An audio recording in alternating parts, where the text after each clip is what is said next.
here's the cold thing about how women are wired. Like I said, that they are attracted to the alpha male because in the alpha they see strength and power. And a lot of times that's why women are attracted to the bad boy archetype, because the bad boy resembles a lot of the characteristics of the alpha. But here's the thing. All women are saying that they want the romantic guy and the sweet guy and the loving guy, and it's not true. They're just repeating what they've seen on the movies and on the cartoons. When the guy does all that sweet stuff and all that, they lose respect for him. And this is why. Now you're smothering me. This is why. Because inside, a woman knows how frail she is. And if you're bowing down to me, then you're going to bow down to the rest of the world. You don't have the strength needed to protect me. A woman loses respect for that guy. And none of them ever admit this because it sounds too dysfunctional, but it's the truth. Yeah, they lose respect when the dudes start doing everything that they want. You pretty much killed your relationship. Then the relationship dead. You just don't know it yet. I ain't even gonna play with him. Bang. He ain't gonna play. Bang. I put the racks on a nigga, got dogs and cats on a nigga, legit like a massacre hit him, look like a Kardashian with him, packing a scrap in the middle. I wanna shoot, he won't grapple a nigga, nothing alike, we differ. I be finessing and pressing, who gon' be my next contestant? Boy, you bitch gon' catch a blessing, I'm wanting for questioning, cause I'm big testing it.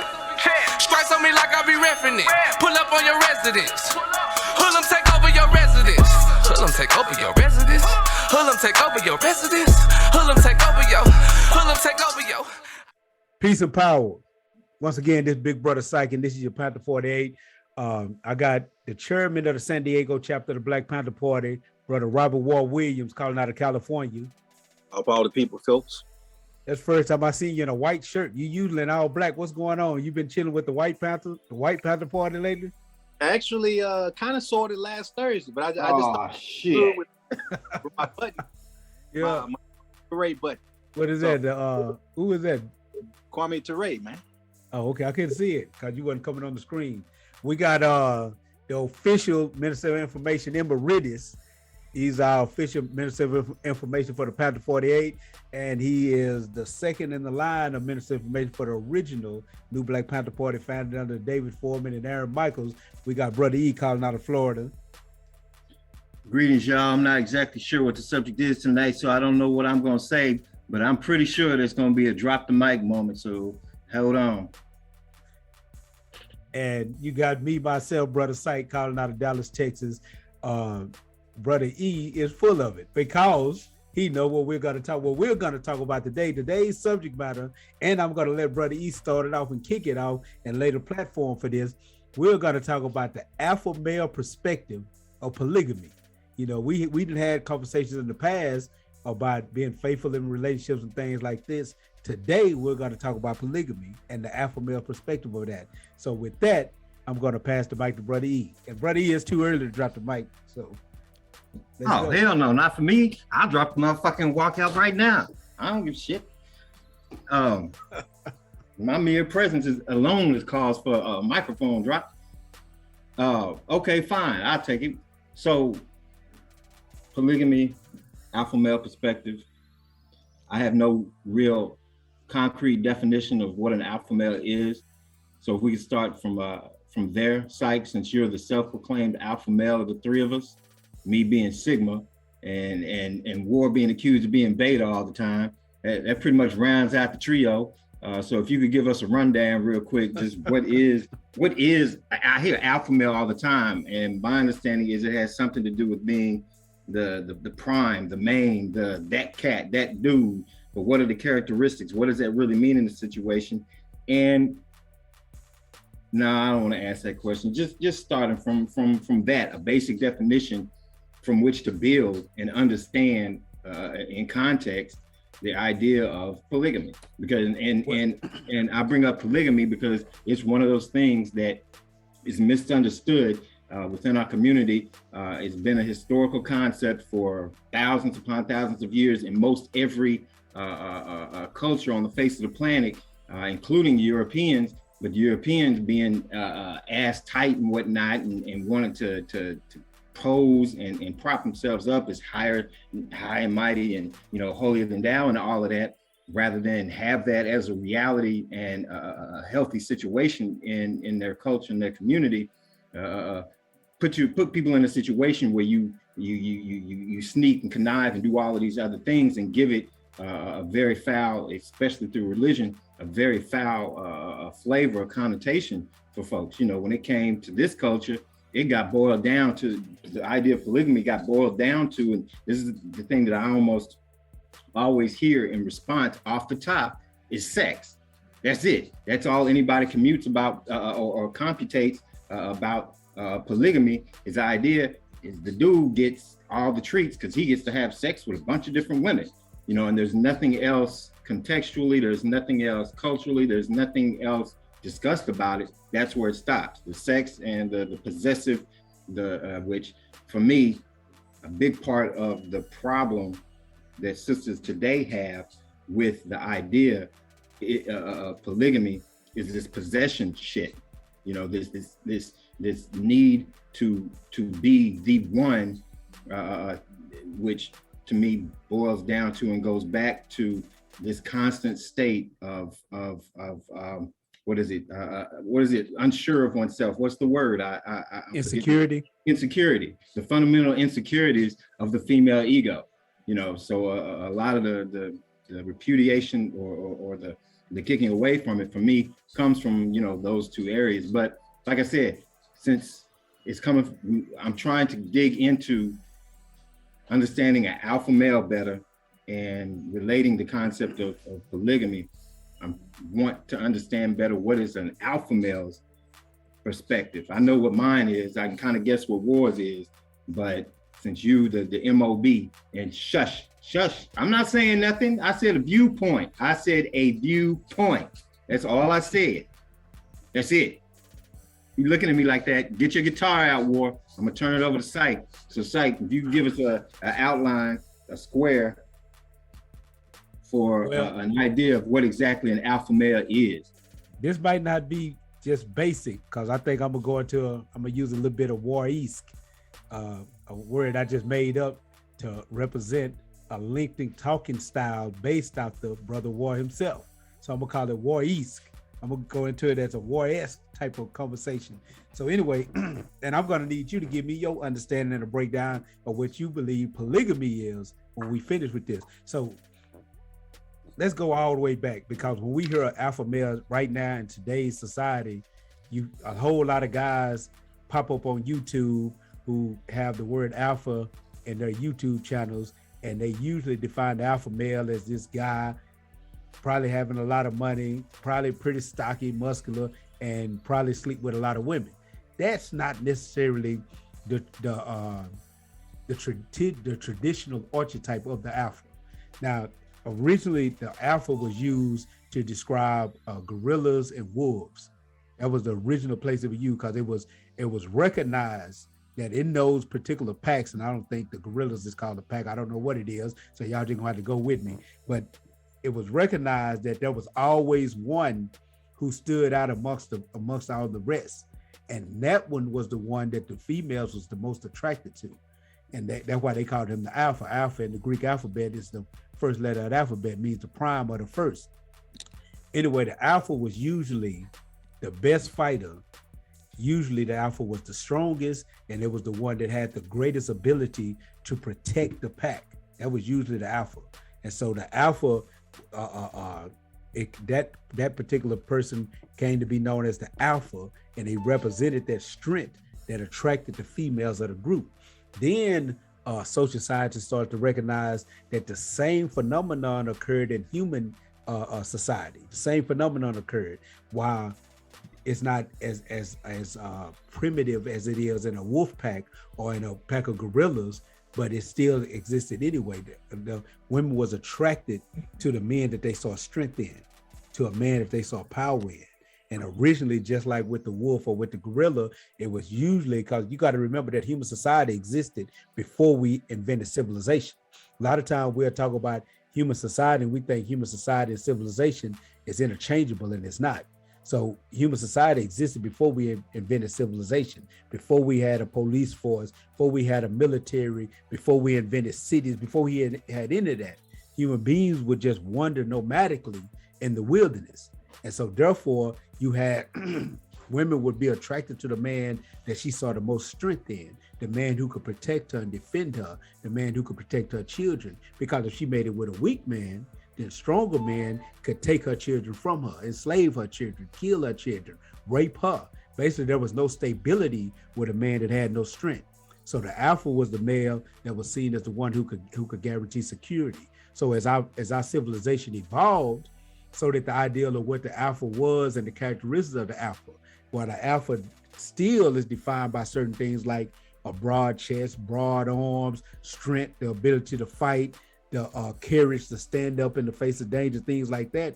The alpha also now is represented by things like his financial status, because of his ability to bring forth security. You don't necessarily have to be the best fighter anymore. If your finances are right, you can hire the best fighters to be around you to secure your family and to secure your team.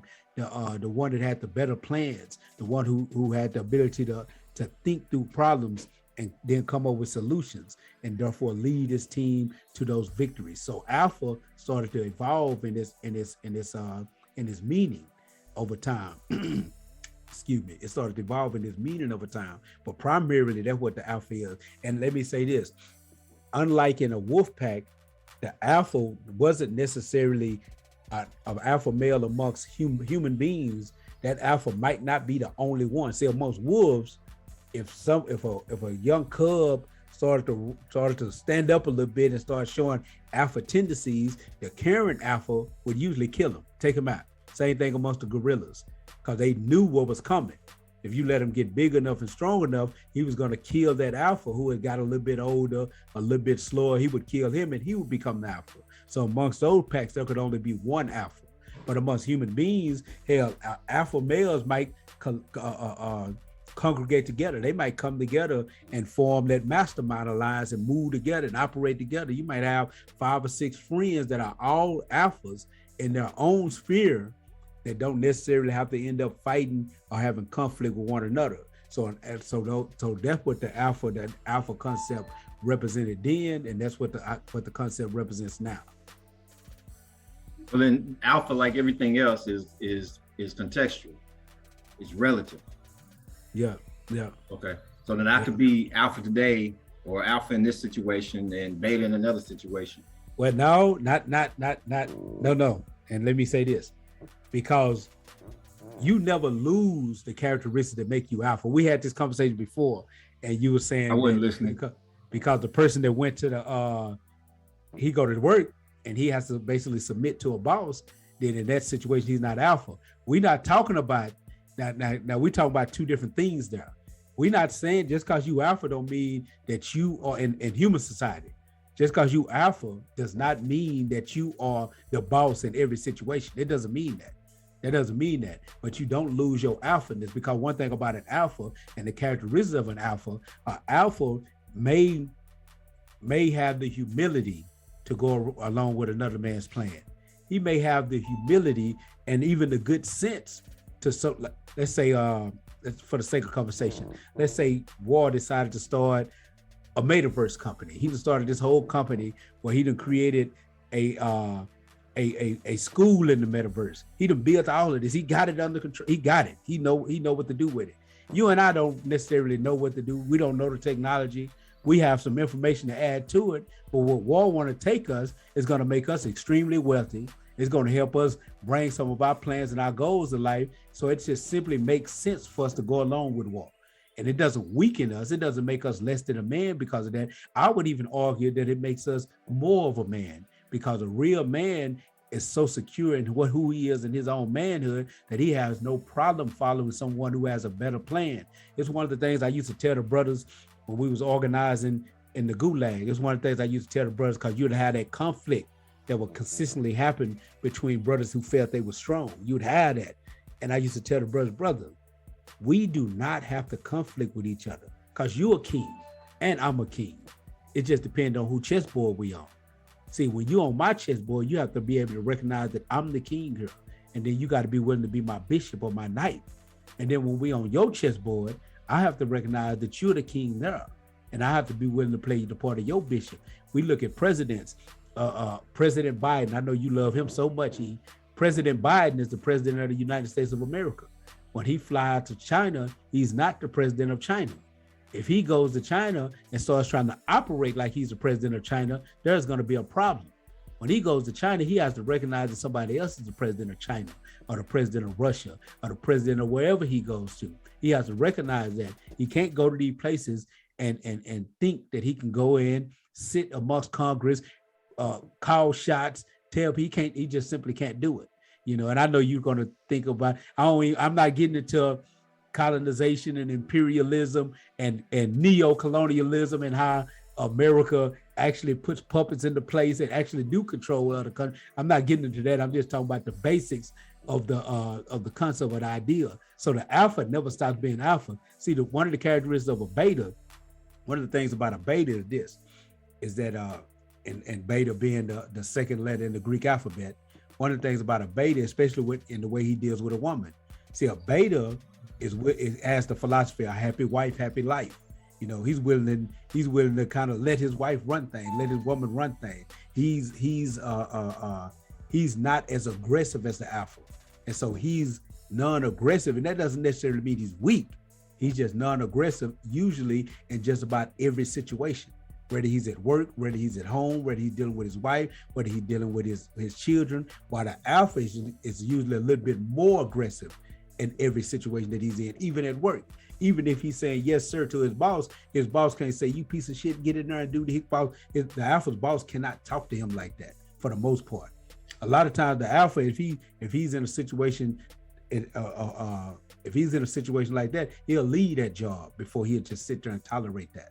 He'll leave that woman before he'll tolerate that type of abuse. He just can't do it. It hurts his soul to tolerate things like that because this is the way he's built, this is the way his inner self is constructed. Does that make any sense? Well, so what's the difference between, okay, so you told me you characterized me as a sigma. Yeah? Yes. Okay. I say you would be closer to a sigma than I believe a beta. Well, that's good to know. So I mean, it seems like, because when I hear alpha male, you know, I think in terms of, I don't do categories well. There's genres of music or art or whatever it is. They don't click for me for whatever reason, because there's too many gray areas and loopholes. So it sounds like alpha is really just an aggressive sigma. No. If he turns it off in this situation, but then it's on in that situation, is he really an alpha, or is he able to do alpha things at particular times? See, these things that we're using are nothing more than archetypes. So there is not if you can't think of it in an extreme. You can't think of it to be an alpha. You have to run every single thing you have to run every single thing in life. And if somebody else is running things or calling shots, then there's no way you're an alpha. See, and I used this example before, and I'm going to get to the point you just made. I've used this example before. If we're talking about OG Nuck Nuck, he the OG. I just made him up. OG Nuck Nuck. He the OG of the Bloods and the East Dallas Projects. He doesn't really exist. He's an alpha in that environment. But the chief of police can send the police down there on him and his whole team just because the chief is more alpha than him in that situation, because the chief of the police has the weight of the law on his side, does not take away the fact that OG Nuck Nuck is an alpha. It's how he raised to the position that he's in his neighborhood. But because the president got more power than the chief of police, doesn't take away the fact that the chief of police is an alpha. See, and that's the thing about, I said, the differences between human societies and a pack of wolves. That's the difference between those. And a pack of wolves is kind of like Highlander. There'll only be one. As soon as the alpha sees a young pup coming up and expressing alpha tendencies, because, and I can't say he know, but it's his instinct that that pup will one day try to take him out of the game because that's the only way the pup can become the alpha of the pack. So he will kill that pup. He'll kill it. And if he slips and misses it and doesn't see it, then then that pup would instantly take him out of the game. And I said that to say this. Now we go to the Sigma male. The Sigma, and don't take offense when I say this, but a lot of times you'll see the Sigma is a recluse. They'll pull away from society. Some of them people that even bombs on, some of the people that even bombs on the streets are Sigmas, because a Sigma does not want to conform to the standards that society has established. The Sigma doesn't want to conform. The Sigma does his own thing. Andre 3000 in rap. You see how he started dressing, and everybody thought that was weird. That's when I wanted the classification for his style is a dandy, but his mind state is that of a Sigma. I don't conform. The average person in rap has this gangster image. Hell, I come out with some hockey boots on, and I just want to do my own thing. Or even somebody like CeeLo from Goody Mob. This is that Sigma mentality. I do not wish to conform. And I don't care what you think of me or say about me. I'm not falling into those classifications. The alpha, because of his natural aggressiveness, automatically wants to move to the highest level that he can move to in the pack, while the Sigma doesn't even care. The pack is here with me. I'm the pack. And so whatever I'm doing in that moment is what's happening. And the beta doesn't even really want to even be in those lights, because the beta understands that I may be called to duty. I might have to fight. I might have to be in combat. And the beta never wants that. And the beta doesn't want to deal. Beta wants to get along to a certain degree.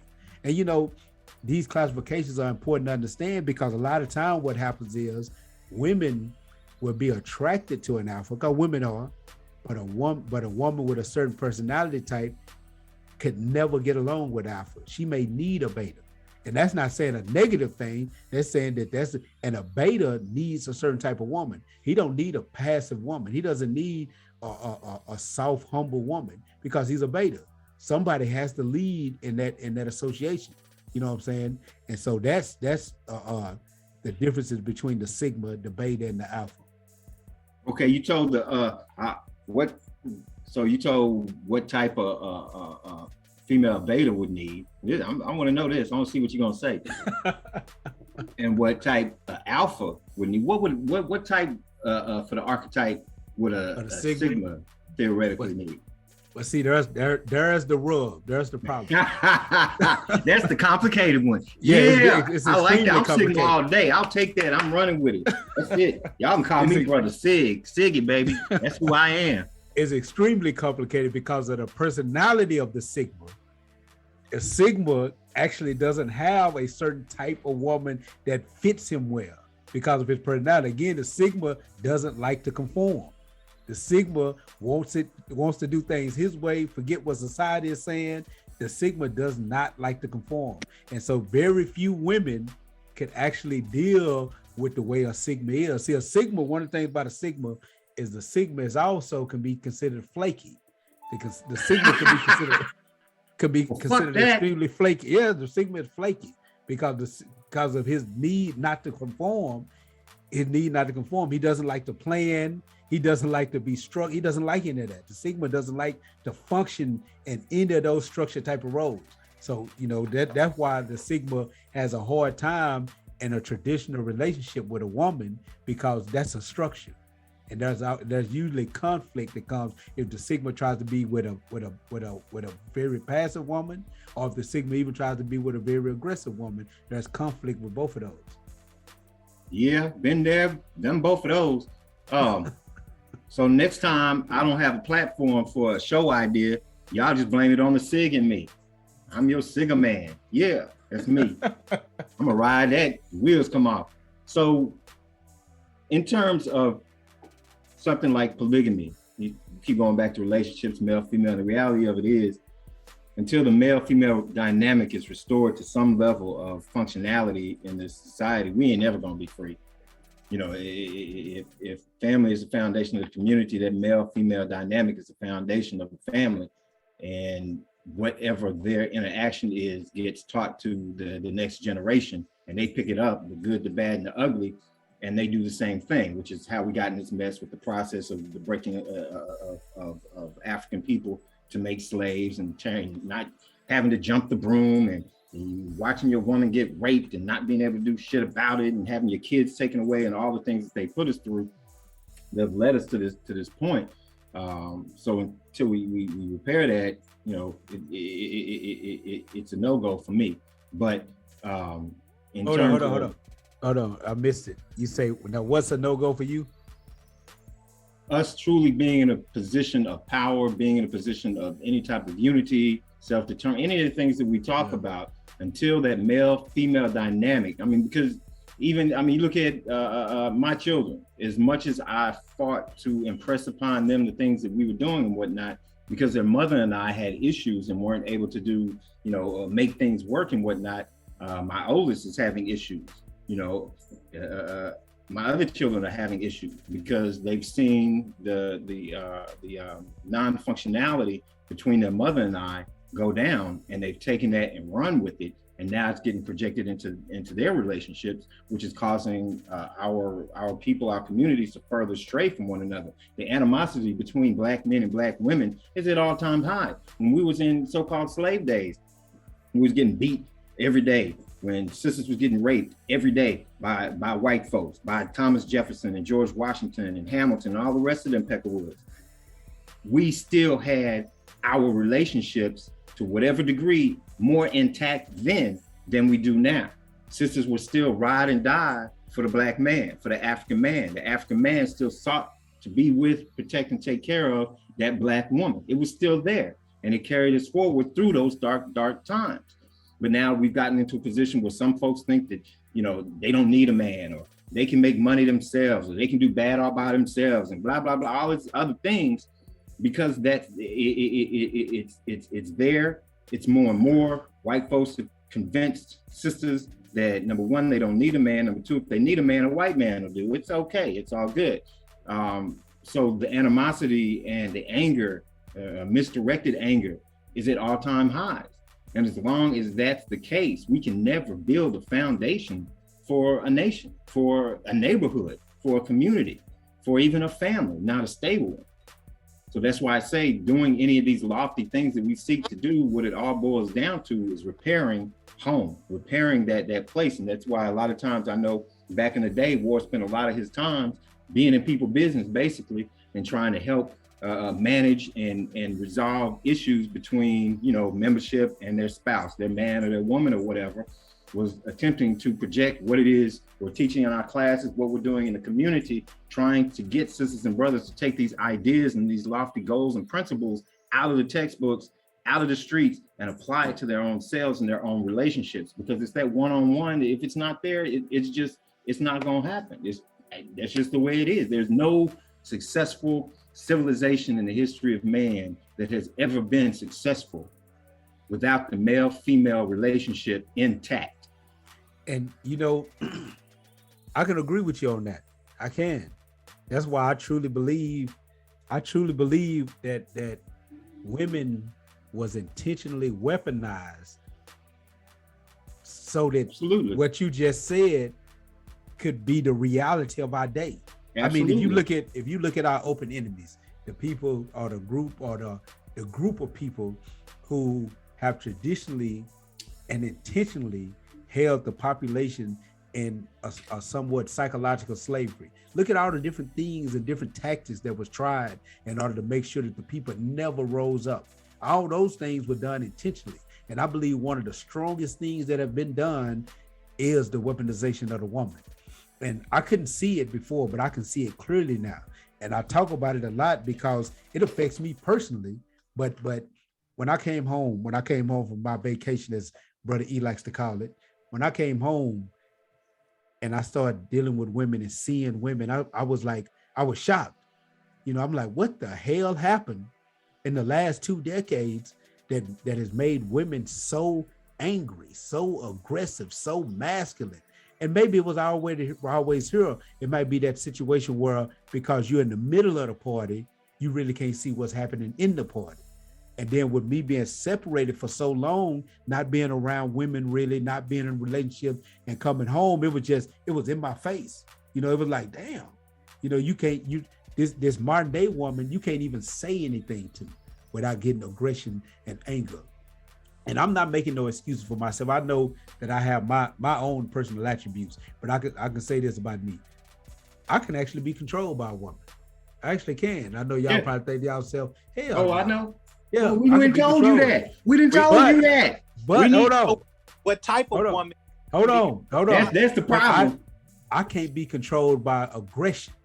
I will fight aggression until I die. Yes. It's something in me that refuses to accept aggression from somebody. And when you think of control, you usually think of it from a forceful standpoint. A woman can control me with finesse, with softness. That's what it takes. And I'll submit to that all day. Every time. I can't submit to aggression. Every time. I can't. You know what I'm saying? And so that's the conflict I have. But back to what I was saying, even William Cooper talked about this in Behold a Pale Horse. Shahrazad Ali talks about it to a degree in The Black Man's Guide to Understanding the Black Woman. And I know y'all hate this guy. But Kevin Samuels talked about this. This is what the dude talked about essentially. How modern women are basically becoming the enemies of modern men. Yeah. And I don't think it's in a woman's nature to do that. It's not in her nature. Her nature comes out when she's in trouble, when she has an issue, it comes out. She looks toward her man for a solution, for help. You know what I'm saying? But what she's been turned into by this society is what is the record that she's playing on an everyday basis. And it's almost like that programming, that weaponization is for the purpose of kind of breaking the man's spirit. You know what I'm saying? Yeah. I hope the sisters don't leave in the comments, oh, he sound like he hate women, because I don't. I love women, but I don't love what I've seen, what I recognize. Even we can use this example. The crack was a weapon that was used against us in the 80s. And everybody know they got a great show on TV I like, you probably don't like it, called Snowfall, that talks about how the CIA flooded cocaine into the Black community during the 80s to fund the country wars in Nicaragua and things like this. And there are certain Black men that got extremely rich from doing this. They was weapons against the community. They was getting rich and taking care of their personal needs, but they were completely destroying the community. And it's one episode of that show. It stood out to me that dude that lost all his money, dope dealer, lost all his money. The only thing that he still owned outright was certain properties, but those properties was in the community that he had flooded with crack. So the property value had went down. So the properties that he owned didn't even really have no value. He destroyed the value of his own properties by flooding the community with crack. It's ironic, but all these are weapons that are being used against us. And to me, the most dynamic, based on what you just said, that we could never be free until the female-male relationship is repaired, the weaponization of the woman against that revolutionary man would be the coup de grace that any wise enemy could use against a people. Absolutely. And Mr. Farrakhan's talked about it. Malcolm, everybody has talked about it. All of our rock stars have talked about the idea. Number one, I concur. Sisters have been weaponized against us. Absolutely. We have to, I guess that's a topic for another show, and it'd be great to have some sisters to come in and put their 2 cents in, or 25 cents or whatever. I wasn't dissing, it's just a phrase. Get the fuck over it. Yeah. To talk about how we've been weaponized as well. But the reality of it is, yes, the enemy is always making a play for the woman, because they know that whatever you do to a man, you do to a man. But when you do something to a woman, you do it to an entire generation. True indeed. So getting the man out of the way, that's the aggression. That's the bang your head up against this brick wall. Being able to get to the woman, that's the secret weapon. That's the back door into it's the back door of infiltration into people's reality, a people's community. Once you have a woman on your side, it's pretty much a wrap. You know, you got to go down a much deeper, darker rabbit hole to get out of that shit when your woman turns against you in mass. And I'm not saying a woman, I'm saying, women, period. And that's essentially, to me, where we're at. And that kind of spills over, I guess, in a way, to what the topic is supposed to be, addressing the idea, and this is what Europeans do, the idea of polygamy, of a man being in committed, married, whatever that looks like, relationships with more than one woman has been boiled down to this dude gets to have sex with a bunch of women. And that's what the society get, basically a player. And that's not what it is. You know, like I said, there are cultural and contextual reasons that it's existed in the past. One of the easiest is that there have always been more women than men in the world, period. You know, along with things like, you know, financial considerations with rearing the children, and all of these sorts of things are things that are not considered because of the emotionality that gets involved and the need to possess in a situation. And it's no small task. You know, you talk about, we sisters talk about, like to throw out there, oh, he gets to have a bunch of sex and whatnot. The flip side of that, and it's almost, because I'm not for or against it. I recognize that it could be applicable. It's not something I'm in pursuit of. Understand, I'm not an advocate for it. I'm just talking about it. I'm not in pursuit of it. I'm not against it. It's a reality that could very well work. Being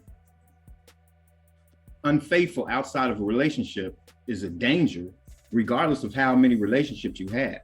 If you're in a monogamous relationship, the possibility that he's gonna fuck around is still there. Yeah. Regardless. So it's not that there's another woman so much, it's the insecurity. It's the infidelity, or the possibilities of infidelity that exist, that often have women in this particular mind state and this fear of being in that situation. But the reality of it is that the flip side of having all that fun, and you know, I've been married, the reality of it is, just because you get married don't mean you get to have a bunch of sex. Let's just understand that. That's not how that shit works. I've been married twice. That's not how that shit works. It's not, you know, okay, everybody come on whenever you want. No, it doesn't go down like that. But the flip side, even if that was the case, the flip side of it is, can you imagine how much work goes into managing the emotional state of more than one woman, let alone a woman who's working to have a situation where she knows there's this other, quote unquote, this other woman? That's a lot of fucking work. Trying to manage the emotions of one woman, and let's face it, our brothers are fucked up. We're all dysfunctional. We all got issues. All sisters are fucked up. All got issues, all got dysfunctionality. So unfortunately, a lot of the times, the dysfunctionality that sisters are exposed to and come under fire with are much more violent and sexual in nature, and causes a lot deeper damage to her than what it is we go through. So here comes Johnny into the picture. Good man is doing his best to manage the emotional state of the woman that he cares about. If she's fucked up, her emotions are just really jacked up. And I don't mean any disrespect by saying you fucked up. Like I said, we're fucked up, but let's just call it what it is. It's fucked up. So if her emotional state is all jacked up and whatnot, that's extra work he's got to do to attend, depending on how deep her scars are, how much time he's got to invest in that. Now you add to that another scenario where 9 times out of 10, this woman has had some type of violence and or sexual violence visited upon her in some form or fashion in her life. That's just the reality. I don't know that I've met too many sisters that haven't had that shit come along. That's really fucked up. But that's the type of management situation, or having to what they say now, handle me, or whatever they like to say. Oh man, he really, that's the type of scenario and situation that would exist in any type of a monogamous relationship, a polygamous relationship. It doesn't matter. That reality is still there. But as I said, having more than one partner just doubles or triples or whatever the number is of amount of work that a brother would have to manage, you know. And on an advantage side of it, looking at pragmatically, and it could look any kind of way. I would imagine that a polygamous relationship may be everybody in one house, maybe him in a house and each of them in their own house, or I'm imagining it can go any type of way. But being able to share finances, being able to sit back. If someone wants to take off a year from work to go to school to pursue a passion, that option is now there. You have the option of homeschooling your children. You have the option of not having to have your children with you all the time so that you can get a break or send your man away. Because the reality of it is, sisters, at some point, your man, no matter how much you love him, you don't want to deal with him. There are times, I'm saying without saying, there are times when y'all just don't want to deal with that masculine energy, and being able to shoo him away and know where he is and have whatever level of comfort that brings has got to be an advantage point. There's no real logical argument against that reality. The only arguments against it really are emotions, are emotional. I feel like this. I think he's gonna play off, or it's like playing off, or I don't share my man with nobody. And all of those are all emotional expressions and not really reasons, just by the definition of the word reason. They're not reasonable, so they're not reasons. So and I know, War, you are forbidden. War been on mute the whole time because War ain't gonna get in trouble tonight. He's gonna play the beta role right about now. He's gonna beta it up. But the reality of it is, just judging from what you said, Psych, about the whole what do you call that? Sigma. Yeah. I don't know. But yeah, so how does an alpha male, and I'm still working through how this alpha shit works. I like the Sigma. I got the Sigma on lock. We're good.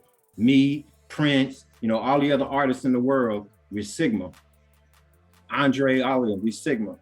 But no, not all the artists. I got to stop you. Not all the artists. Yes. Well, come on. Who you gonna name? Because I'm gonna shoot you down. Tell you, get your guitar out so you can tell yourself. Andre 3000. We can start with Outkast. Who was Andre's partner? What the hell is that? What are you talking about? I'm telling you, the other dude was not a Sigma. He's not an artist. Yes, he is an artist, man. No.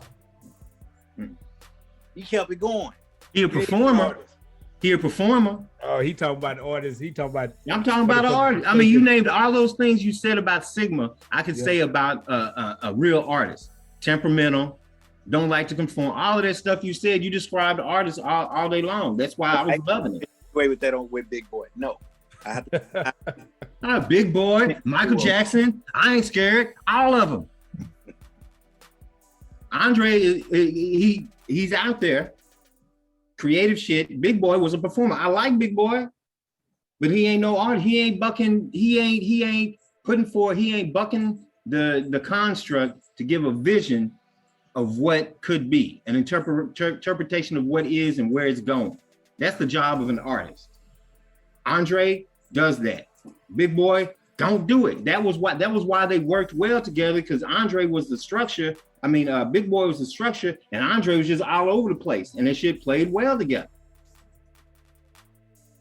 Name me two real artists that work together. That's some artists. Okay, whatever. What did you? I don't want us to digress. So keep going. Okay, my bad. We'll talk about art, and we won't have this problem. We're gonna do a show on art. I'm gonna make y'all do a show on art, on Black art, Harlem Renaissance, all them good things at some point. But yeah, please, Psych. As an alpha male, what are your perspectives on the concept of polygamy as it is and as it was? The alpha primarily has access to more than one woman, because more than one woman is usually attracted to the alpha and wants the alpha. So the alpha usually has access to more than one woman, even though we're in this time where culturally, and see, that's where monogamy is coming from. Monogamy and polygamy comes from culture. So we in a society that teaches that the primary relationship between man and woman should be a monogamous one. And women seek after a monogamous relationship. Now, here's the crude trick nature has played on us if we look at it. See, by the way that a woman is structured, it fits her needs to be in a monogamous relationship, to have that man's 100% focus on her. That woman can only sustain pregnancy from one man for almost an entire year, 9 months. That woman, it fits her needs for her to be the center of his universe to protect her and her children. It fits her needs. Why it fits the man's needs to be able to spread his seed to as many women as possible. It will pass his genetics on. It's a greater chance that his genetics will be passed to the future if he has 3, 4, 5, 6 women pregnant than it does if he only impregnated one woman and dealt with one woman. It fits his needs more. A man can impregnate theoretically a different woman every day. Every day. Say that. That sounds. That's 352. And it's interesting to me. You know, there's a reason that in the X-Men, Storm, this woman who has influence over the climate, over the weather, is an African woman. And it's funny that that same thing that you just said about having a man put all his attention on her and have her be the focus and the center of what he's doing, not realizing, and this is the rub, not realizing that by doing that, she's, what am I trying to say? If the climate at home is off, usually it's because the woman is off. Her emotional state is off. Shahrazad Ali has talked about it. When a brother comes home from work or whatever, a lot of times he kind of have to peek his head in the door to see what's waiting, because it could be anything. You know, if the chicks on The View was acting right, okay, she had a good day. You know, or if whatever happened with Susie and Sally at the job was not to her liking, she could be having a bad day. And he's gonna catch it one way or the other emotionally. And again, that's where that management comes in. But if he's tied to a single moon, again, looking at what the moon's relationship is and what the moon actually does and its effect on emotions and whatnot is very apropos. But if her emotions are in a certain place, it fucks him up. You know, it's like you used to tell us about dudes that would go in, and because they find out their woman is on the outside and she's, you know, kicking them to the curb or playing off or whatever, cats up in there committing suicide. You know, dudes done survived shootouts, then been knocked upside the head by the cops and whatnot. But this woman who he's so emotionally tied to does this certain thing and his shit's just all fucked up. So she kind of shoots herself in the foot by having him tied into her emotional state. Again, there's at least one time on a regular basis, without saying it, that y'all's emotions are fucked up from our perspective, from where we're sitting. It's difficult for us to handle it. So at least if at no other point in time, when that time comes around, when those emotions are in motion, energy in motion, they're fluid and they're moving back and forth. We're not built like that. We're not built to handle that just off the top. We have to learn and study and work to be able to manage that. So if she's like that and he's not aware and he's not capable and whatnot, it puts him in a fucked up situation and his whole world. If a man is tied to a woman, a single woman emotionally, anytime she's happy, he's ecstatic. Yeah. Whenever she's sad, he's depressed. Yeah. Whenever she's kind of mundane and kind of, he's confused as fuck. And that's just the reality of it. So tying a man into your emotional state probably ain't what you want to do, because it's fucking up the whole rotation. You know, he can't keep his mind on work because he's so focused on your shit and you're not happy. He don't understand why you got food in the house. What the fuck is wrong? What that's what goes through our minds. We don't work like that. Yeah. And knowing that we don't work like that, consideration has to be made. And again, that's that time when you say, look, I can't deal with your manhood right now. Take your shit to Keisha's house, you know, be her man for a week or a month, whatever it is, whatever the scenario is, knowing where your man is. And again, this ain't player shit. So he going out fucking every chick that comes over to Keisha's house, all her cousins and everything. It's a committed, open and honest relationship, a situation where people communicate. So, and we have to keep that in mind. We're not talking about player shit. That's not, been there, done that. We ain't talking about that shit. We're talking about above board relationships, productive, healthy, interactive relationships and how they can be used to manage and to address the ills and shit that's fucking up the community. You know, and I think that there was a sister that pointed out to me at one point in time, because sisters have this tendency to get emotionally connected to a man, especially once sex is involved.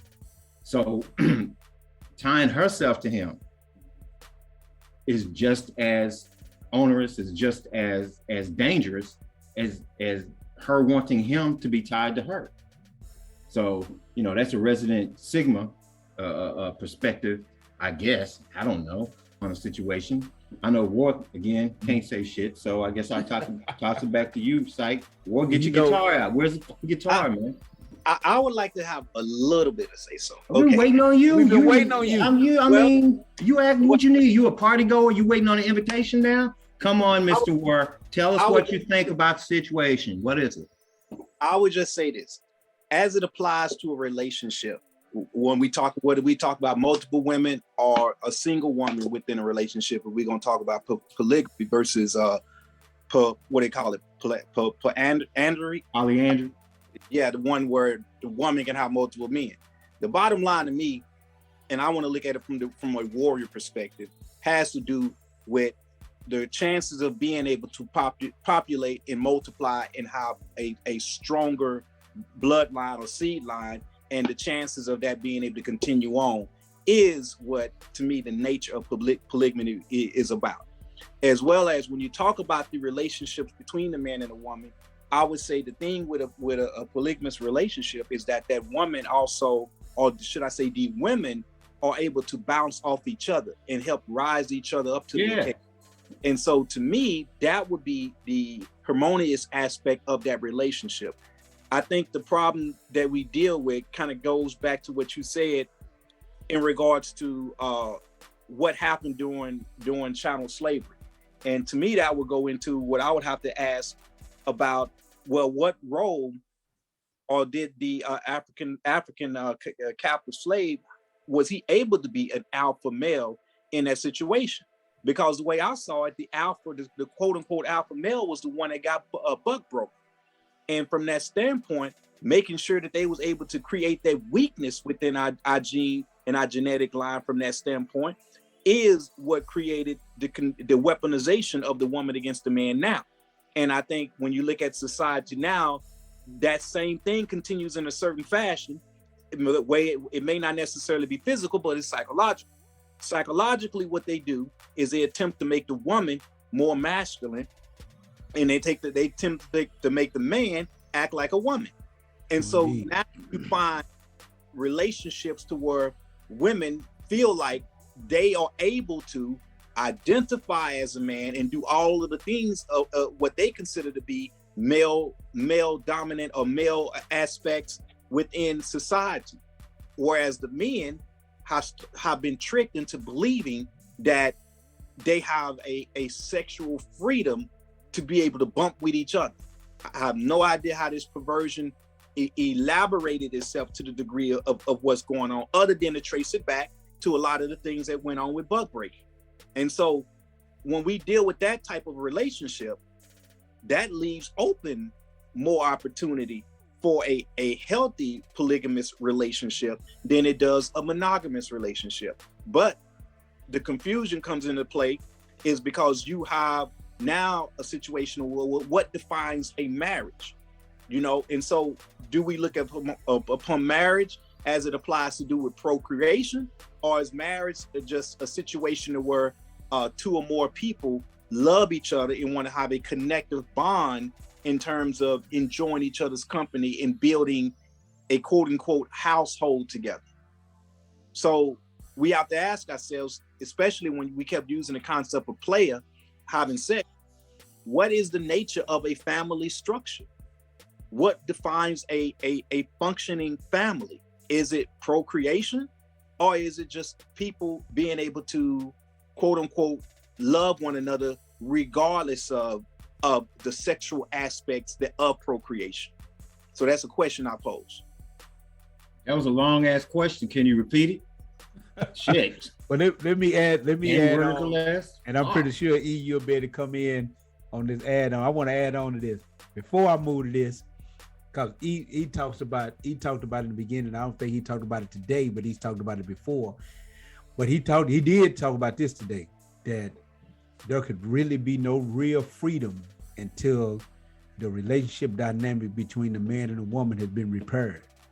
And that dynamic is so dysfunctional now that I personally don't see, and I'm not saying I have the greatest sight in the world, I just don't see that reparation happening anytime soon.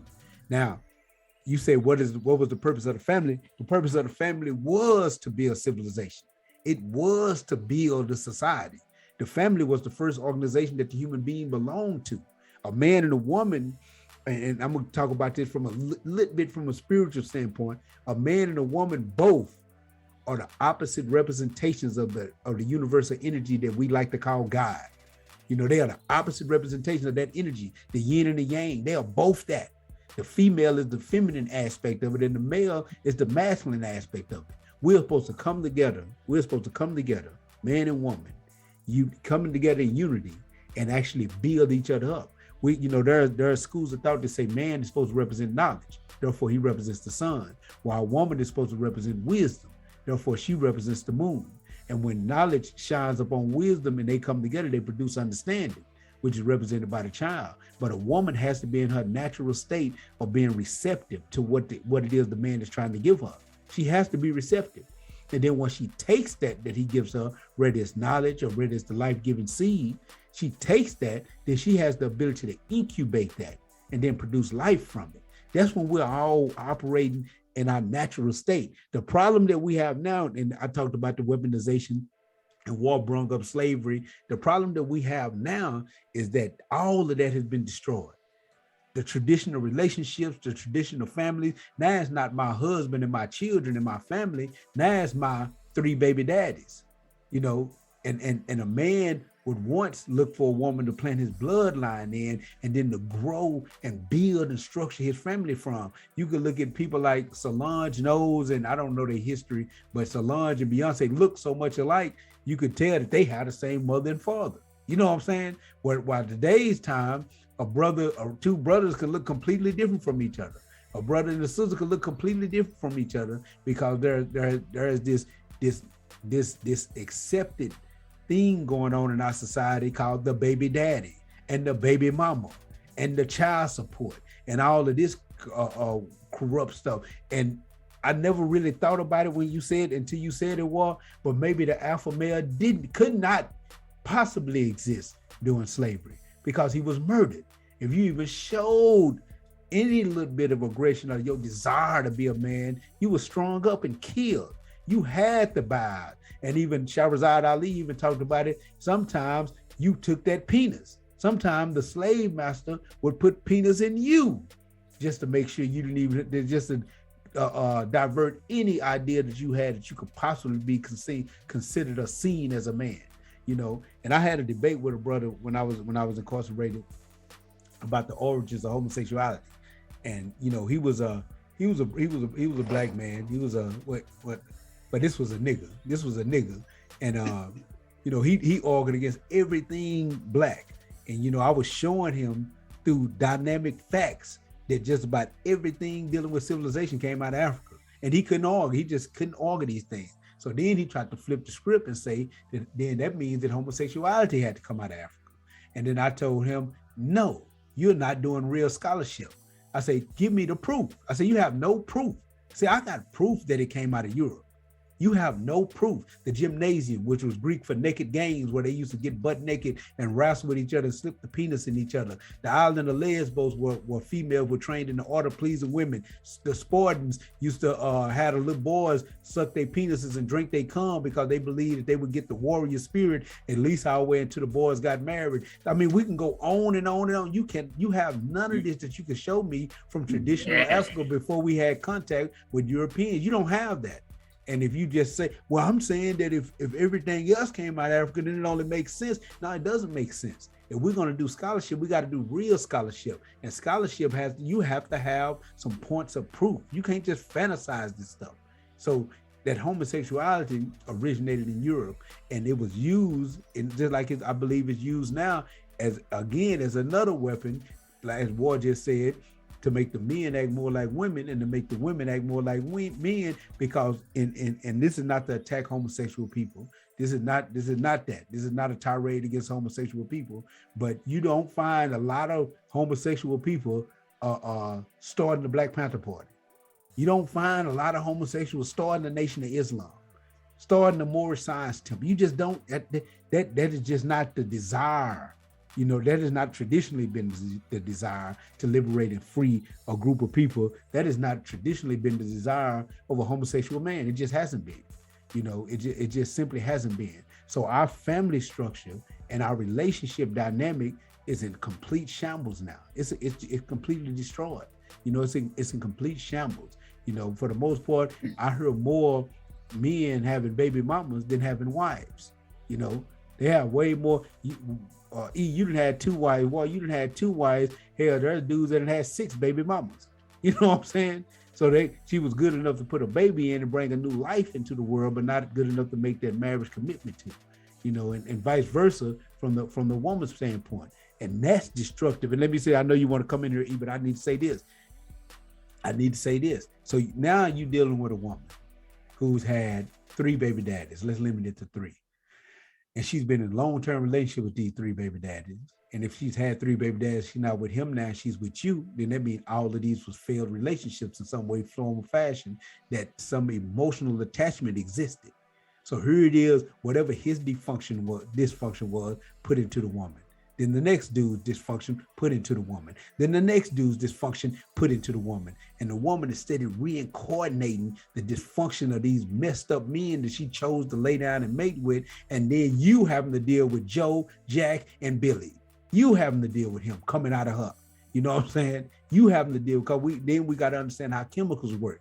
Because DNA, sperm, the many times that he done came in her, and then psychological effects of just being around that type of person, whatever arguments, whatever fights, whatever confusion they had. This is what you're getting when you meet this woman, and you're trying to build a life with her, and she really needs to detox from all the BS that she's been through. She honestly needs to detox, and maybe he does too. And that's why I'm in 100% agreement with you about the fact that it's going to be hard to create freedom in the community until those relationships are repaired, because the people themselves ain't even been repaired. You know, so Rashida, my oldest, will be 30 years old in a few days. Man, it's a long time. Man, that's cold. Cold, man. I'm still thinking, I know she done grew. I'm thinking she like 20 here. Nah, she's 30. She's 30, almost. She what, 5'10", 5'11". She's a big girl now. But when she was maybe 5 or 6 or something, probably younger than that, she referred to me one time, and I know she was quoting other people, but she referred to me as her mama's baby daddy. And that shit hit me so hard. We were driving at the time. I had to pull over, and we had a conversation about how I am never will be. Please don't ever call me that again. Ignore it if somebody else says it about me. I'm not a baby daddy. And that's, whenever I meet a sister and we have that conversation, you know, you so how many kids you got, and you've been married and all that kind of shit. I'm always careful to put up front, I was married twice, and tie that to I have children. I don't want to say I have 4 children, because in the back of my mind, the automatic at this point is, oh, you got 4 baby mamas, or you just going around making kids and shit. And that's not at all what the case is. It's the difference between a baby daddy and a father or baba for me. But yeah, she messed my head up when she said that, and that was when I started having these epiphanies just about, you know, that type of thing. But I think even if we look at it, you know, there's never, you know, if you look at the sun in our solar system, that sun in our solar system has multiple moons that he shines a light on. That's just a fact. Now, there are binary stars in other solar systems. To the best of my knowledge, there are no planets that they're looking for life in. There are no moons. There's just this dynamic between suns spinning around each other, doing whatever the hell suns do when they spin around one another. But I like the idea and the way that you put it about not just physically, but a man being that knowledge, essentially the cosmos, and impregnating a woman's mind primarily, and giving birth to a reflection, you know, having that wisdom and finding that understanding by that dynamic. And this is kind of where we've been weaponized. It's very much, to me, how we've been weaponized. But one of the things that I've heard is, well, one of the things that I get, that I understand, is that sometimes sisters want to do that, but the caliber of males that they encounter and deal with are not the type that they want essentially to quote unquote follow, to submit or be compliant or to, you know, be humbled to. So if, okay, for instance, why is LeBron James so good at what he does? That's a question y'all can answer. It's real simple. Don't think too fucking hard and mess up my analogy. Training and practice. Practice. He practices dribbling that ball. He practices layups. He practices shooting and passing and all of that shit constantly. 10, 12, 14, 18 hours a day for 20, 30 years. So he's in the running to be the GOAT. He's in the running to be one of the greatest of all time. Jordan, same thing. Practice endlessly all the time, over and over and over again, which should let us know that what you practice over and over and over again is what you become good at. True indeed. So now, and I've had encounters with sisters talk about, even sisters from the continent will talk about beautiful things from back home. They'll talk about, they're not Christian, they go into the sciences and spiritual sciences and systems, and they want to talk about metaphysics and esoterics, but they want to live the exquisite life. They want to live the fly life. They essentially want to serve two masters. So in their mind, somehow they can find a man in corporate America who is well versed in the metaphysics of the world. They can find a man in corporate America that is open and honest and giving and all of these beautiful things that she talks about, you know, this Prince Charming shit that women are brought up to have in their heads. But the reality of it is, if this dude is moving up in corporate America, he's moving up in corporate America just like LeBron James, because he practices those traits, those things that corporate America rewards. He practices them. And War, you know, having gotten as close to corporate America and studied it as much as you have, that those traits, those tendencies, those abilities are not traits and abilities that are reflective of a healthy community. Things like being manipulative, being dishonest. And you don't practice these 8 hours while you're at work. The higher up you go, the more you practice them outside of work. So now you've got 10 or 12 hours a day answering emails and whatnot, of manipulating, playing politics and all of these things. So you want a man who can give you all of these beautiful material things, but at the same time, you want him to practice something, or you want him to give you something that he doesn't practice. If he doesn't practice honesty and being upfront with you and all of these beautiful things, how the hell can he give it to you? The only way he can come up in corporate America is not to be honest. I've been there. I was way too honest. Didn't make the cut. Don't want to make the cut. Whatever. But if he's practicing these traits and whatnot, these dastardly traits that allow one to move up the corporate ladder, where is it you're expecting him to get, number one, the desire to do, to give you these things? Because he's not being rewarded in his mind. He's not being rewarded for being honest with you. He's not being, you know, honest with anybody. He's being rewarded for playing the game. So of course he's going to carry that into everything else, because that's what he practices. That's what he knows how to do. So when he interacts with you, you are a part of that. That's just the way it is. So you can't serve two masters. You get one or the other. You get a broke, honest motherfucker, or you get a wealthy, dishonest motherfucker. Take your pick. That's pretty much what it boils down to. I'm not saying all broke motherfuckers are honest. That's not what I'm saying. I'm saying that you are not going to find someone who understands cultivating a relationship, working in corporate America on those high levels, the way you will find someone who understands cultivating relationship, who actually has to cultivate a farm, or someone who actually has to cultivate their day-to-day life and interacts with human beings and cultivates relationships on an up and up one-on-one situation. You're just not going to find it because they're not rewarded. So sisters have to be able to make a decision as to what it is. You want the pretty gold things? That's fine. That's what you want. But understand there's a price to pay for that. There's a trade-off. You're not going to get everything. There's a trade-off. You'll be lonely in your red bottoms, or you'll be happy in your chucks. One of the two. That's the way the ball rolls. And I think, was War somebody? Yeah, oh yeah, War. The whole idea of polyandry. I'm gonna tell you right now. There'll be some women that'll say you're being selfish and you're being yeah. And how would you respond to that? I'll say hell yeah. But again, going back to the idea of there's no successful known universe, solar system that has two suns in it, with moons attempting to orbit multiple suns. It just doesn't happen that way. Number one. Number two, if we look, what you cocking your head to the side for, War? Because from a higher spiritual realm, we always go back to the binary system of what ancient Kemet talked about and the Dogons knew about. So there's binary star systems that are considered to be what seeded this star. So I don't know. I'm just saying, change your example. I agree with what you're saying, but change the example.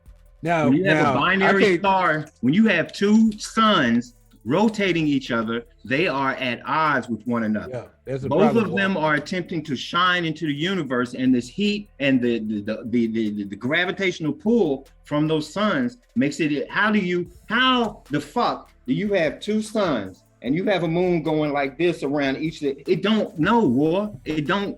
That's not the.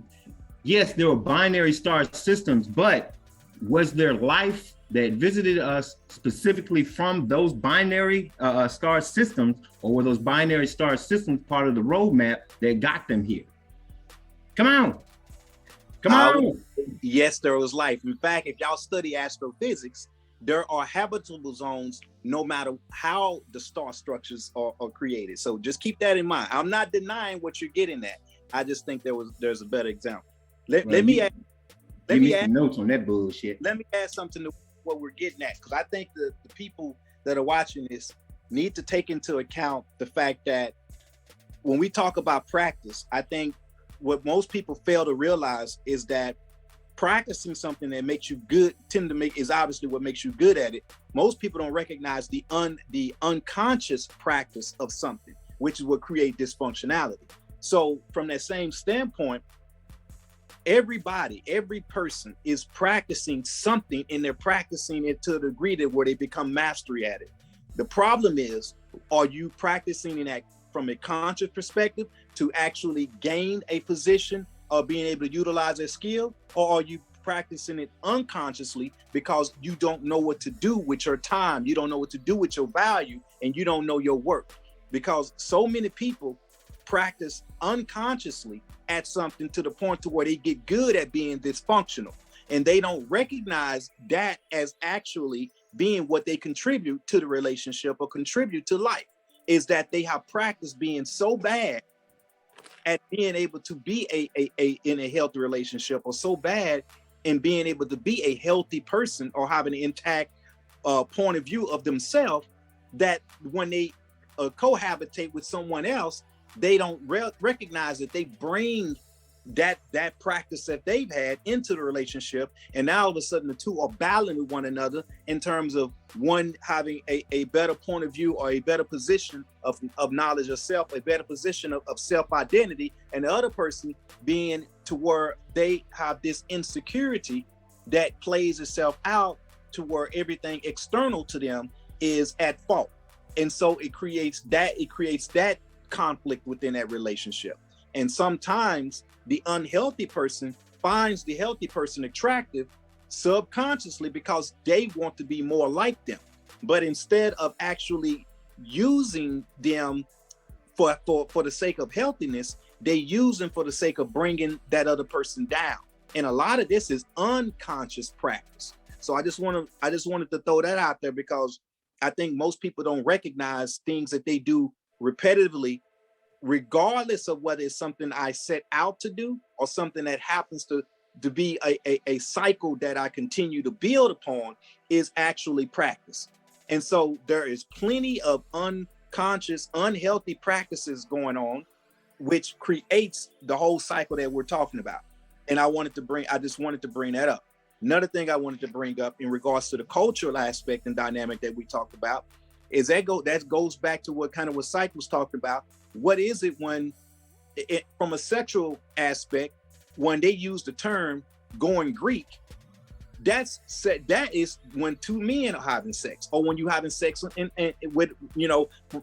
anus or whatever. That's going Greek. And then when you talk about I want a man that can romance me, that comes from the concept of talking about the Romans. So we have to recognize what spell casting is doing to these relationships. We use these terminologies, not knowing that adds to the dysfunctionality of practice that I'm talking about, because a woman tends to seek a man that is what? Romantic, not knowing that in terms of the African a way of life or the African balance within a relationship doesn't have any place. You want to go marry, you need to go marry a Roman. You don't need to marry an African. You need to marry a Roman if you're seeking romance in your relationship and in your bond. Look up the origin of the concept. I just wanted to throw that out there. Look at War getting a little heated. Boy, I like the sound of the voice. We get a little hot, boy. War going on. That's that hidden beta, baby. Yeah, Auntie gonna come and show you who the alpha is. She ever hear any of this shit? You better watch out.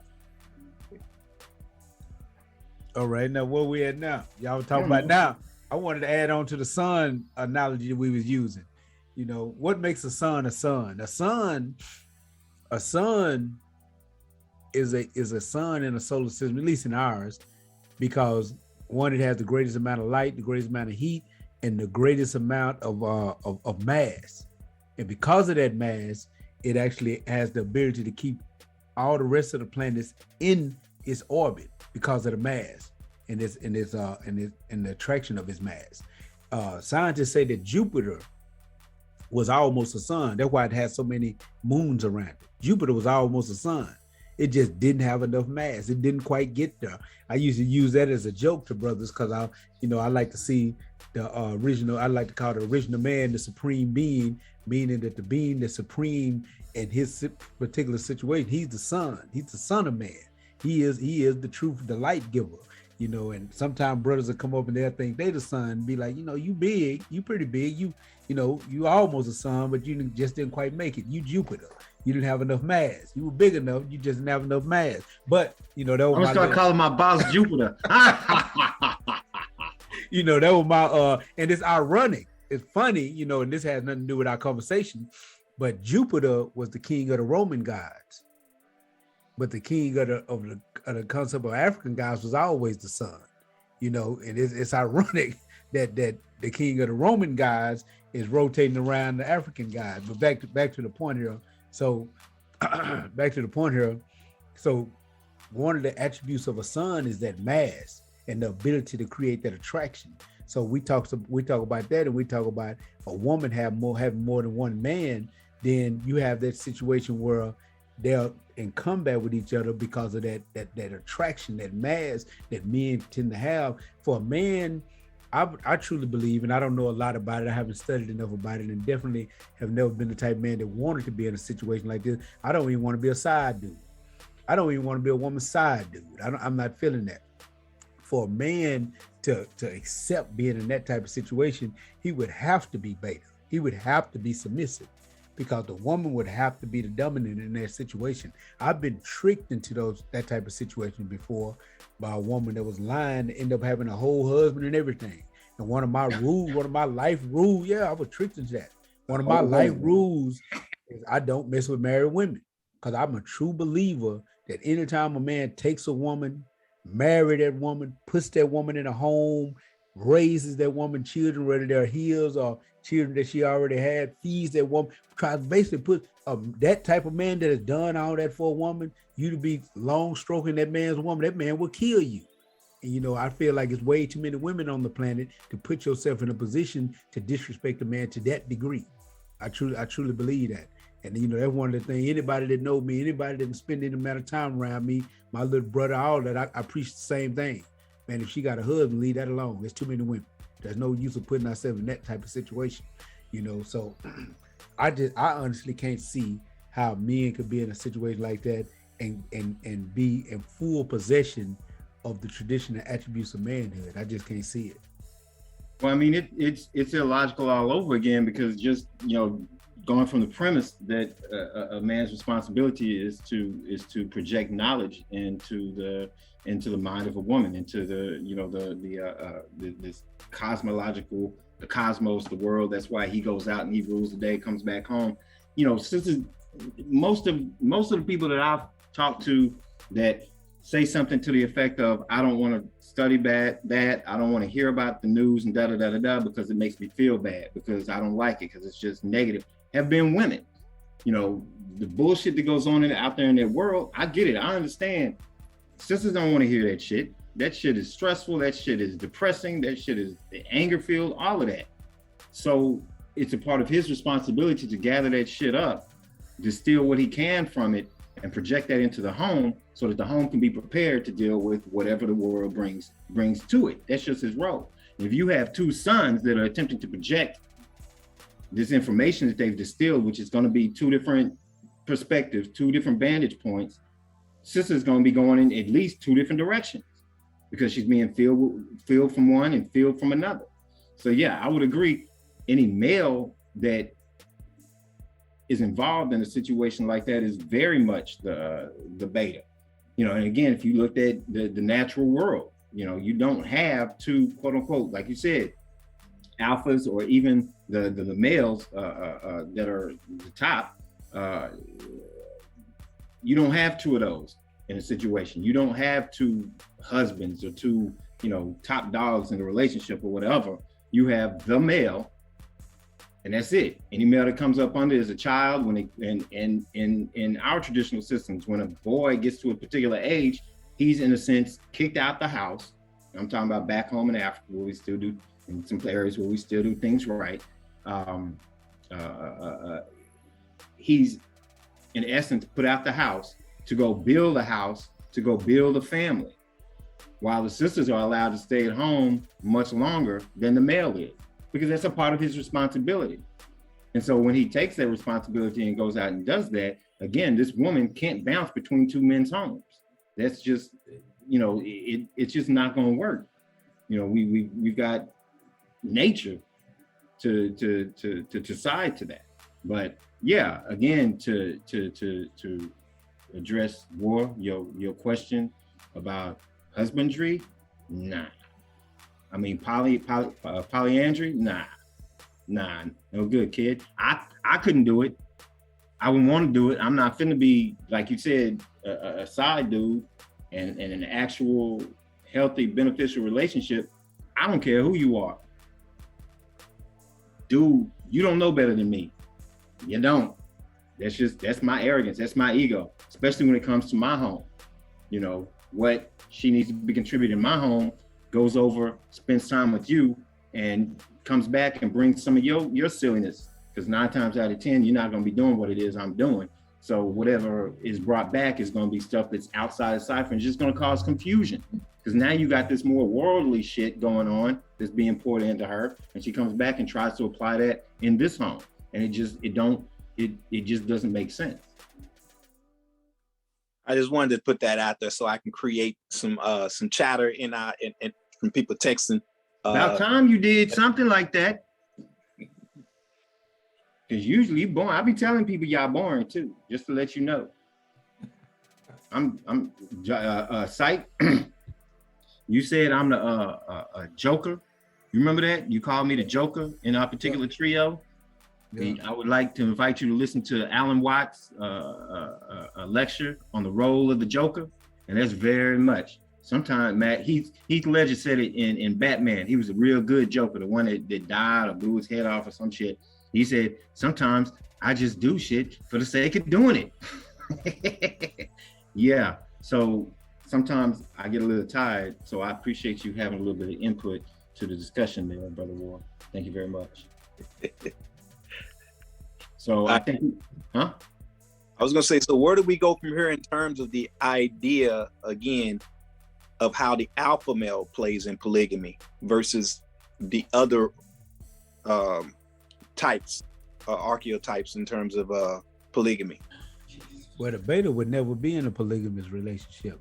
He would if he was told to. Yeah, yeah. Shut up and have more than one woman, motherfucker. Yeah. And the alpha, and the sigma, actually, because of his nonconformity, the sigma, gets around like Tupac. The sigma gets around a little bit too, but the alpha attracts more than one woman. That's just period. Now, I'm gonna say this. I'm gonna go on a lamb right here because nobody said it.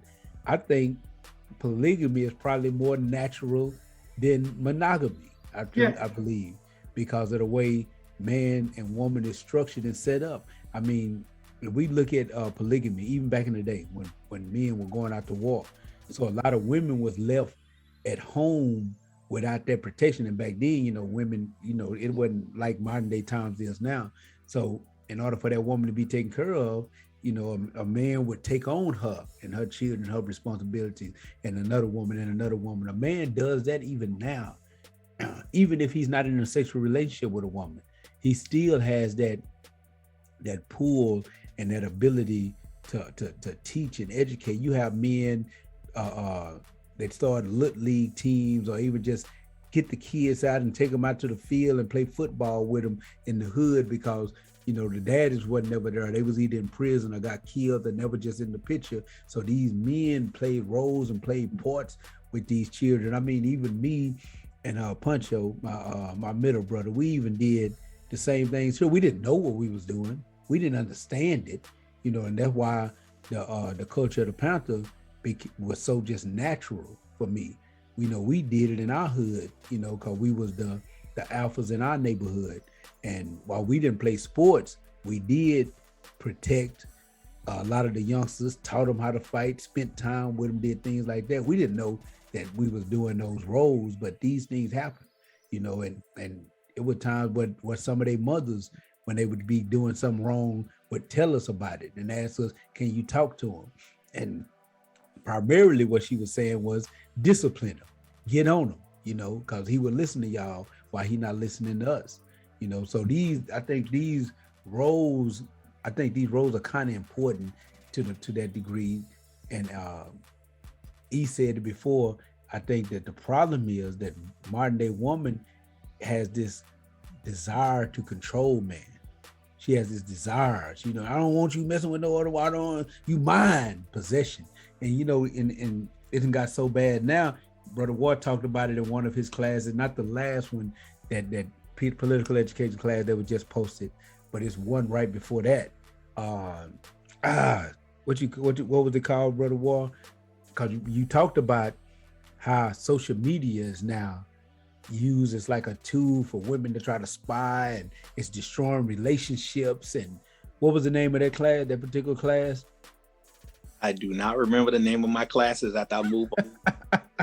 I don't watch. But I've seen that firsthand, where a woman sees a heart on a damn post and think that means you're cheating with a woman that you've never met in your life. You don't even know this woman. You've never met this woman. You just have a post that you put on Facebook. Somebody likes it. They got the little symbols, the thumb, the heart, and all this other stuff, the laughing face. And for some reason in society now, women think that the heart one means that they actually have an emotional attachment to you, and for us, at least I'm gonna speak for myself, I tend to think that the heart means that I super like this particular post. Well, I might see one post, Brother Wardrop, I might be like, I put a thumb on that, and that's cool. But if he say something that touch home, I hit the heart on it. It's not a I want to have sex with you type thing. You know what I'm saying? It's just my approval of the post.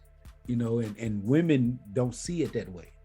Women don't see these things in that type of light. They see something else, and they go to Facebook and Instagram, whatever social media, and they dig and they dig and they dig and they look for things. And one of the things that I know about, when you look for something, you're gonna find it, because you'll make it real in your own mind. One of the things we do, one of the things most of us, unless we are operating from a extremely conscious level, a supremely conscious level, and we're operating at that high third eye level of understanding, most of us don't look at reality for what reality is. We look at our perception of reality. We're looking at through our lens of how we think reality is. And so we find whatever it is we're looking for. No doubt. And that idea, that insecurity that underlies so much of it, you know, and we have to acknowledge, and this is where it'd be nice to have a sister on to give her perspective and whatnot. But the reality of it is, a lot of us has fed into that bullshit. I know I did back in the day. I fed into a lot of women's insecurity about, you know, infidelity and things of that nature. But that gets carried forward, and again, that's part of the weaponization. Sisters have to fall back on. This has been what manhood is to me, so this is what I'm judging it by. So we have the application of brothers actually doing it. We also have the theory, the idea that flashed across the screen, this what do you call it, Prince Charming, should be, you know, all of these 100% da da da da da da. And the reality is, ain't no man gonna live up to the dreams in your head. The dreams in your head are your problem. You have to deal with that, not me. You know, and it's funny at this part, and I guess it's having lived. I'm being 51 now and thinking back when I was 20 or 21, but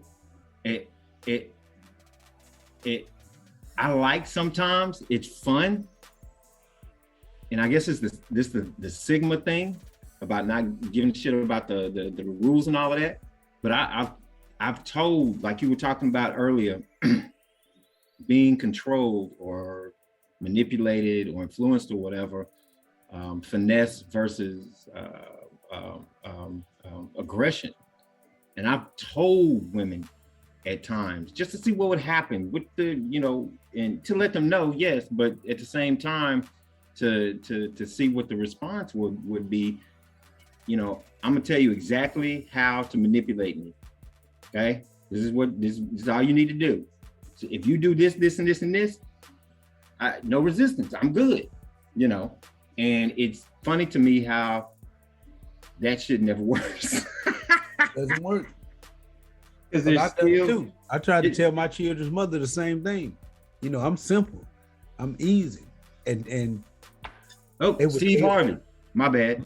Real quick, this is real short. Steve Harvey, can't stand this jackass, but he had some book, and he said in there, to keep a man happy, we real simple.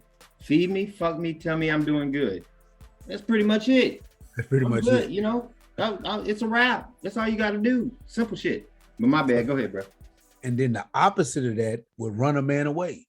Like you just said, when I'm doing everything in my power to try to give you what you say you want to make you happy, and you're still not happy, it's like, what's wrong with her? I'm doing everything I can possibly do. You telling me that what I'm doing is not enough, you know? And it probably goes back to the fact that women are living these Disney movie fantasies in their head, and they expecting this man who has worked 10 and 12 hours a day to try to provide for her and the children, who's actually doing his best, and she's still complaining. See, she don't realize he's doing his best. But when she started complaining, in his head, he's like, oh my God, I just gave my 100% and she's not happy. I'm in trouble. Yeah. I'm in trouble. There's a song I'm working on. Wait a minute, boy. You're boring. Wait a minute. You be a little more entertaining. You get more time on screen. But I'm actually playing around some music now. It's Amos Wilson talked about how we've taken on somebody else's value system and are attempting to work our relationships around those values, and they're not even our fucking values. You know, the things we expect from one another are not our values. That's not stuff that held our communities together. So that comes from ignorance on her part and his part. But since we're talking about women, on her part, not knowing the history, not knowing the culture, not knowing what a family is supposed to produce, not knowing what a relationship is supposed to produce, and not knowing how to make it produce that, but wanting to exist in this emotional state and force that shit down somebody's throat. It's not gonna fucking work. It's just not. My bad. Go ahead, War. I was gonna say, just to remind us, Psyche and others that's listening, that the video he was referring to when I was talking about the aspects of the likes and so forth on social media is called the de-evolution of social integrity. But also, what we're talking about in regards to that, that goes back to what I stated earlier about how, well, the woman is attempting to make you a Roman because she wants to be, romanticized. And so from that standpoint, even going into the relationship y'all was saying earlier, and I would like to make a minor correction, is that the male energy represents the sun and the female energy represents the earth or the planet. And it is the child that is the moon in that relationship, because the woman cultivates and nurtures, which is how you deal with the cultivation of life, which goes to the planet. But at the same time, what we're failing to realize is it goes into what I was saying earlier about what that person has been practicing, because people unconsciously practice something on their mates, not knowing that unconscious practice was dysfunctional. So even though you may tell them what it takes to win you over, the point being, they're from their natural natural ability to cultivate, they're now misplaced on that value system. And so they want to cultivate their man to the point of trying to manipulate and make him operate the way they want him to operate. But that's the nurture in them, but it's a misplaced and a misfocused nurture because they have been taught it or been exercising it from a dysfunctional perspective. And so that causes them to actually go out and try to shape you the way they want to shape you, not the way you want to be, but the way they want you to be. So even though you provide an answer or a solution to being able to keep the situation harmonious and in balance between the two, because of what they've been unconsciously practicing that is dysfunctional within a relationship, they're going to have to do it the way they want to do it, not the way you tell them works, but the way they want to do it and the way they've been practicing doing it. And that's how they've been brought up. And so going into that aspect of how that earth has been going through that cycle, it is off balance and out of shift. And that's really no different if we look at the natural world. That's really no different than what we're dealing with now in terms of one aspect of life creating havoc on another aspect of life and throws the whole ecosystem off balance. And as that ecosystem is thrown off balance, what happens is when the people the small minority attempt to try to bring it back in balance, is dealing with the fact that the mass majority of people are so caught up on how they've been living to where they're not able to make the proper adjustment to get things back in harmony. So then they go into the relationship with dysfunctionality, and by going into it with that dysfunctionality, because it is all they know, and because they're unconscious of what really does work, they expect the amount of work that they put into it, even though they're doing it wrong. Just people tend to think that if I give something a lot of work, not knowing that it has to be a certain type of work, but by just simply giving it my all, that is going to make the relationship work. Not knowing that it's not about giving it your all, it's about giving it the correct, righteous process. See, because a person can force something to simply work because they think that if I just give it enough attention, even though they don't recognize that it's not about the amount of attention you give it, it's about the proper process. Not knowing how to properly nurture a situation, no matter how much of your forcing nurture into a situation, if you don't know how to nurture properly, you're going to bring self-destruction to that relationship. And so I think that's part of the thing, is that people are not recognizing that they have to be able to identify with themselves and have that resolved and figured out, which prevents that insecurity from coming in there, which prevents them from trying to change the climate, enforce a climate into a relationship that shouldn't be there. So that's my boring part there, Brother E. Well, something you said that I had flashes just in my head. What was it you said? Changing? That shit scares the hell out of me. In my head, I could see, when I think about the prospect of having a wife or whatever move into my home, I know one of the first things she's gonna want to do is put up some damn pictures on my walls, and I'm gonna lose my shit. I'm not kidding. I'm gonna lose my shit. I put too much work and effort into my walls and whatnot, and they're that way for a reason.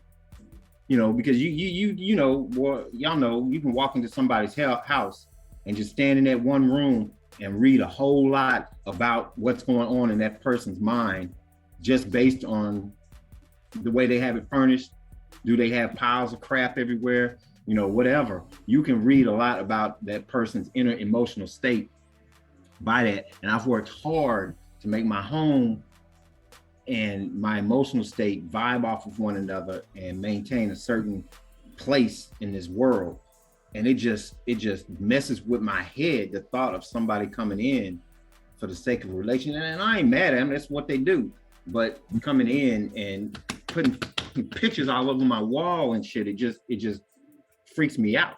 But I think they're not gonna put a picture on your wall. In your case, she's gonna put up wallpaper.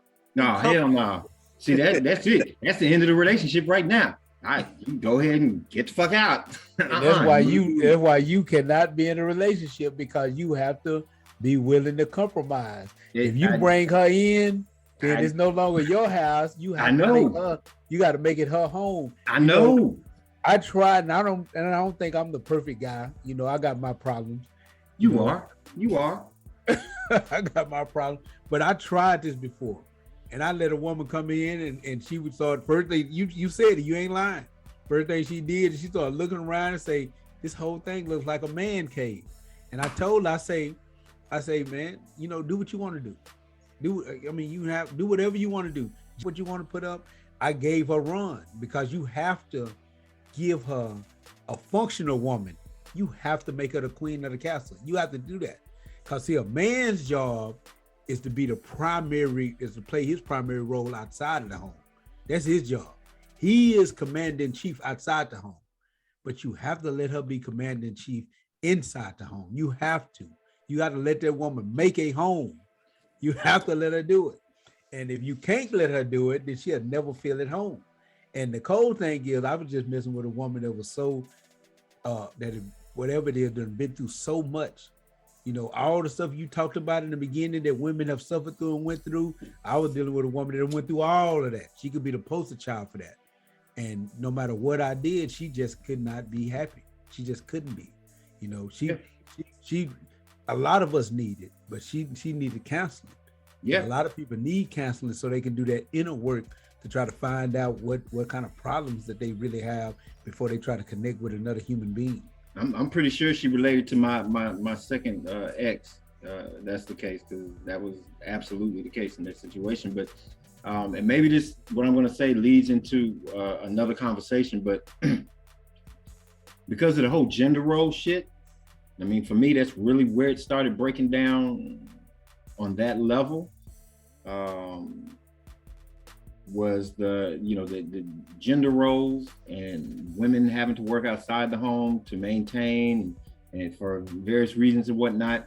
But the reality of it is a lot of this insecurity, because my studies have told me that insecurity, yes, it's always been there, but like so much else in this society, it gets exacerbated and capitalized on because there's money and power to be made based off of it. But because of that, women have lost an understanding of what their actual power is. And for me, that relates to beauty. That when I talk about art, this is why the one mural that I have on the front with the decimal, with the prayer converted into decimal, but it's put in a picture. And so you have these numbers that are obviously mathematics, logic, but it's blended into this emotional expression and given to in an emotional way. And for me, that's the balance for art. That's the dance between art, and I suggested it as a class, and y'all acted like you know what the fuck I was talking about, but that's fine. But for me, art is this balance between the beauty of a thing and the substance of a thing. It can look good, and that's the yin.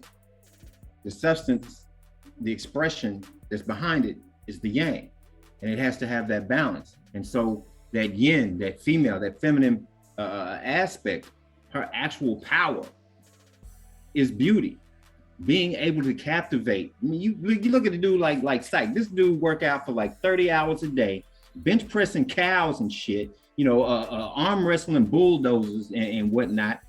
But I guarantee you, a woman walks up that catches his eye and looks at him a certain way, and all y'all know exactly what kind of way I'm talking about. Looks at him a certain kind of way, and he already said it. Looked at him with those eyes just right, will have him buckling at the knees, be like, hey, all his guard just goes away. No more of that steely hard stuff. All of a sudden, it's this, hey, this real nice guy, this soft guy, this guy that wants to talk and have a conversation about trees and tiddlywinks and all this other bullshit. And that's the power of a woman, is to captivate on the surface, to take hold of a man's inner because men are visual. You know, that's why porn is geared toward males, and what's not called porn, but is actually porn, those romance novels, or it's the word. That's porn for women. But porn for men is visual. So when a woman walks in and catches the eye and is able to just, you know, jiggle her face or twist her hips in a certain way, men will stop what they're doing and be like, whoa, and just actually factually be hypnotized by a woman's hips. Not having sex with her, not touching her. Strip club, just sitting across in the strip club, watching a woman's hips do that shit right there. That's a woman's power, is the